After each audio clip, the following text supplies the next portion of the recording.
भारत में इस समय दुनिया के सबसे बड़े इलेक्शंस कंटेस्ट किए जा रहे हैं और जिनका रिजल्ट हमें 4 जून को पता चलेगा। कांग्रेस हो या बीजेपी या बाकी अन्य पार्टीज, सभी काफी जोरों शोरों से इलेक्शन कैंपेनिंग और बड़े बड़े वादे करते दिखाई देती हैं। आपको क्या लगता है इस बार किसकी सरकार बनेगी? क्या 10 सालों बाद कांग्रेस वापस सत्ता में आएगी या फिर एक बार फिर से मोदी सरकार की जीत होगी? बीजेपी के बड़े फैसले जैसे Ram Mandir, removal of article 370, triple talaq, UCC versus Congress के बड़े वादे जैसे wealth redistribution, reinstatement of article 370, free scholarships और करप्शन फ्री एनवायरनमेंट। आइए एक कंपैरिजन करते हैं कि दोनों पार्टीज ने अपने अपने मैनिफेस्टोज में क्या प्रॉमिस किए हैं और इनके बेसिस पे आखिर वो कौन सी पार्टी है जो एक्चुअली में 2024 की जीत डिजर्व करती है। तो ये है बीजेपी का मैनिफेस्टो और ये है कांग्रेस का मैनिफेस्टो। आइए इसे साथ में सेक्शन वाइज समझते हैं, जिसमें पहले हम बात करेंगे यूथ एंड एजुकेशन की।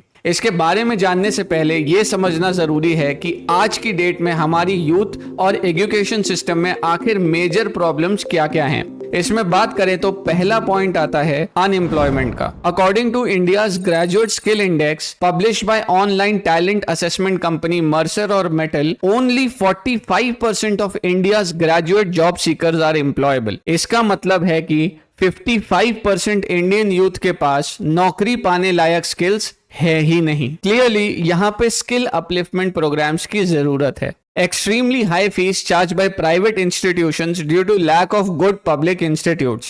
Unlike developed countries, जहां पब्लिक इंस्टीट्यूट्स प्राइवेट से बेटर और चीपर ऑप्शन माने जाते हैं, India still mostly depends upon private institutions for quality education. Corruption in government jobs. अभी रिसेंटली हमने बंगाल का केस देखा जिसमें cash for school jobs recruitment scam के अंडर हाई कोर्ट ने एक्शन लेते हुए 23,000 से ज्यादा टीचर अपॉइंटमेंट्स को स्क्रैप कर दिया। सोचिए, जो कैंडिडेट्स एक्चुअल में डिजर्व करते हैं ये सीट्स, उनसे ये अपॉर्चुनिटी ही छीन ली जाती है। खैर, आइए अब देखते हैं कांग्रेस और बीजेपी ने इन प्रॉब्लम्स को एड्रेस करने के लिए अपने अपने मैनिफेस्टोज में क्या इंक्लूजन्स करे हैं। कांग्रेस का कहना है कि यह राइट टू एजुकेशन एक्ट, जिसके अंडर क्लास 1 to 8 के बच्चों को फ्री और कंपलसरी एजुकेशन दिया जाता है, इसे बढ़ाकर क्लास 1 to 12 तक अमेंड करेंगे, जो कि हमारे हिसाब से एक बहुत अच्छा मूव माना जाएगा। इसके अलावा इनका यह भी कहना है कि new education policy announce by BJP और एनडीए गवर्नमेंट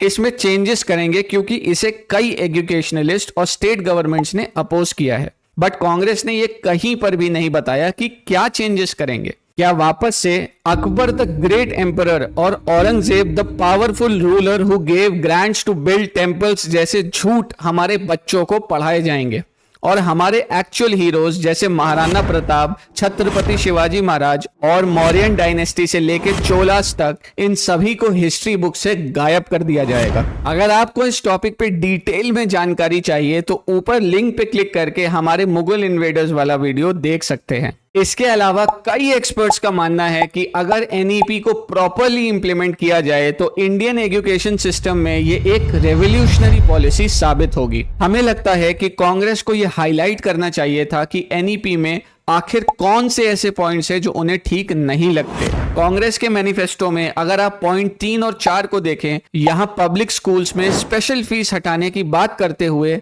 पॉइंट 4 में एडिशन किया गया है कि कांग्रेस स्टेट गवर्नमेंट से एनकरेज करेगी कि फी रेगुलेशन कमेटी बनाई जाए। ये आइडिया जो कांग्रेस ने प्रपोज किया है वो काफी अच्छा है। हालांकि कांग्रेस इसे उन स्टेट्स में इंप्लीमेंट करके जिनमें कांग्रेस की गवर्नमेंट ऑलरेडी रूल करती है एक एग्जाम्पल सेट कर सकती थी और ये एक स्ट्रॉन्ग पॉइंट भी होता बीजेपी को सेंटर में चैलेंज करने के लिए। आपको याद होगा 2014 में जब मोदी जी सरकार में आए थे तो वो Gujarat model as an example अपने साथ लेकर आए थे। बीजेपी के मैनिफेस्टो में एटलीस्ट कांग्रेस के कंपैरिजन में थोड़ा क्लियर विजन और एक्सप्लिसिट गोल देखने को मिलता है। जैसे कि बीजेपी ने क्वालिटी एजुकेशन के बारे में कई वादे किए हैं। यहाँ क्लियरली बताया गया है कि कैसे बीजेपी क्वालिटी ऑफ एजुकेशन को PM Shri schools, Eklavya schools जैसे इनिशिएटिव से पूरा करेगी। इसके अलावा स्वयं प्रभा और अपार जैसे ऑनलाइन प्लेटफॉर्म से लेके एनईपी पॉलिसी तक क्वालिटी एजुकेशन को इम्प्लीमेंट करने का रोड मैप जनता को बताया गया है। और तो और एजुकेशन एक्सपेंडिचर को 3% से इंक्रीज करके 6% ऑफ जीडीपी करने का वादा जरूर किया गया है, पर बीजेपी ने 2014 के बाद एजुकेशन एक्सपेंडिचर को आखिर कितना बढ़ाया है, आइए इसे इस ग्राफ से समझने की कोशिश करते हैं। अगर कुछ बेहद इंपॉर्टेंट स्कीम्स और रिफॉर्म्स की बात करें तो पीएम गरीब कल्याण अन्न योजना, जिससे गरीब परिवारों को फ्री राशन प्रोवाइड किया जाता है, आयुष्मान भारत, जिसके अंदर 5 लाख का free health care insurance provide किया जाता है, पीएम उज्ज्वला योजना फॉर फ्री गैस कनेक्शंस, आवास योजना to provide housing to every poor. BJP ने कई स्कॉलरशिप प्रोग्राम्स की भी बात करी है जिनका गोल होगा to research ancient Bharat manuscripts and epigraphs, startup में फंडिंग को एक्सपैंड करना, मेंटरशिप प्रोवाइड करना स्टार्टअप्स के लिए, आखिरी में नेशन बिल्डिंग थ्रू मेरा युवा भारत जैसे इंपॉर्टेंट पॉइंट्स को भी इंक्लूड किया गया है। इसके कंपैरिजन में कांग्रेस की स्कीम्स की बात करें तो कांग्रेस ने वादा किया है 30 लाख वैकेंसीज को फिल करने का। इसके अलावा 21 साल से कम उम्र के बच्चों को फ्री स्कॉलरशिप देना और भी कई फ्री के प्रोमिसेस किए गए हैं, specially for minority students. Unconditional cash of 1 lakh देने की बात कही गई है, लेकिन सवाल उठता है कि इतना पैसा कांग्रेस आखिर लाएगी कहां से। 1 लाख रुपए साल का, 8,500 रुपए महीने का, खटाखट उनके बैंक अकाउंट में जाएगा। कांग्रेस का यहां कहना है कि क्योंकि अनएम्प्लॉयमेंट बहुत बढ़ चुका है, इसलिए 15 मार्च 2024 के पहले जितने भी स्टूडेंट लोन सैंक्शन हुए थे वो सब माफ हो जाएंगे और ये पैसा सरकार बैंक को देगी। इसके बाद एक बहुत ही इंपॉर्टेंट और कंट्रोवर्शियल पॉइंट आता है वेल्थ रीडिस्ट्रीब्यूशन का।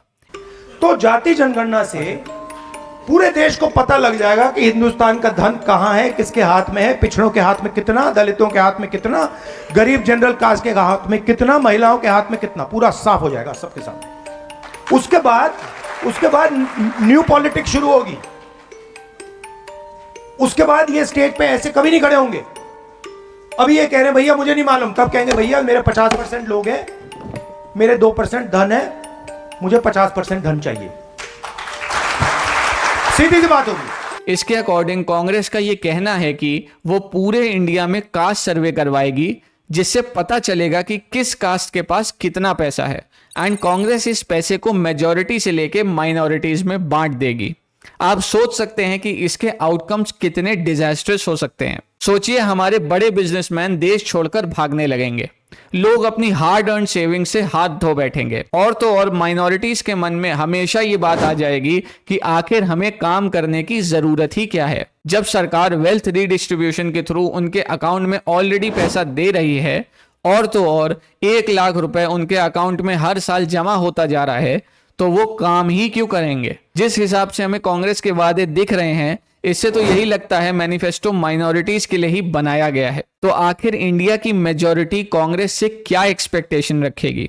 एक और डिस्टिंग्विशिंग फैक्टर की बात करें तो बीजेपी के मैनिफेस्टो में सेल्फ एम्प्लॉयमेंट वर्ड का यूज किया गया है, जो यूथ को इंडिपेंडेंट और सेल्फ रिलायंट बनाने के पीछे के विजन को दिखाता है, और ये विजन कांग्रेस के मैनिफेस्टो में अनफॉर्चुनेटली मिसिंग है।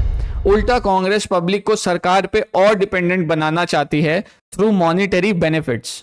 लेकिन एक और मुद्दा है पेपर लीक का, जिसे बीजेपी और कांग्रेस दोनों ने अपने मैनिफेस्टो में इंक्लूड किया है, पर सवाल उठता है कि 2014 से अब तक बीजेपी द्वारा क्यों कोई सख्त कदम नहीं उठाए गए हैं जिससे इस मेजर इशू को एड्रेस किया जा सके। आइए अब एक यूनिक पॉइंट की बात करते हैं जिसे कांग्रेस ने अपने मैनिफेस्टो में इंक्लूड किया है, और वो है डिफेंडिंग द कॉन्स्टिट्यूशन। यहां लिखा है कि सिर्फ एक आदमी की मर्जी चलती है पूरे देश में। अगर ये सच है तो इंडिया में भी नॉर्थ कोरिया जैसे हालात होने चाहिए थे। For example, only 1 leader to vote in the election. जी हाँ, आपने सही सुना, ये एक्चुअल रूल है ऐसे देश का जहां विल ऑफ 1 पर्सन चलती है। तो बेटा, अगर हम इलेक्शन में खड़े हो रहे हैं तो इसका मतलब इलेक्शन का रिजल्ट ऑलरेडी आ चुका है। आइए नेशनल सिक्योरिटी की तरफ थोड़ी नजर डालते हैं। बीजेपी की हमेशा से zero tolerance policy towards terrorism रही है, और इसे बैक करते हैं 2016 की सर्जिकल स्ट्राइक्स और 2019 की एयर स्ट्राइक्स। इसके अलावा बीजेपी इंडिया के बॉर्डर्स के अलोंग एक रॉबस्ट इंफ्रास्ट्रक्चर का भी प्रॉमिस करती है। बीजेपी ने इंप्लीमेंटेशन ऑफ CAA को अपने मैनिफेस्टो में हाईलाइट किया है, और तो और बीजेपी ने पब्लिकली ये भी कहा है कि वो एनआरसी को भी जल्द ही इंप्लीमेंट करेगी। इसके कंपैरिजन में कांग्रेस ने मैनिफेस्टो में कहा है कि हम अपनी फॉरेन पॉलिसी को स्ट्रेंथन करने के लिए इंडियन फॉरेन सर्विसेज के साइज को सिग्निफिकेंटली इंक्रीज करेंगे। इसके अलावा बीजेपी द्वारा इंप्लीमेंटेड अग्निपथ स्कीम को स्क्रैप कर दिया जाएगा। कांग्रेस ने पाकिस्तान से वापस बातचीत करने पर लिखा है कि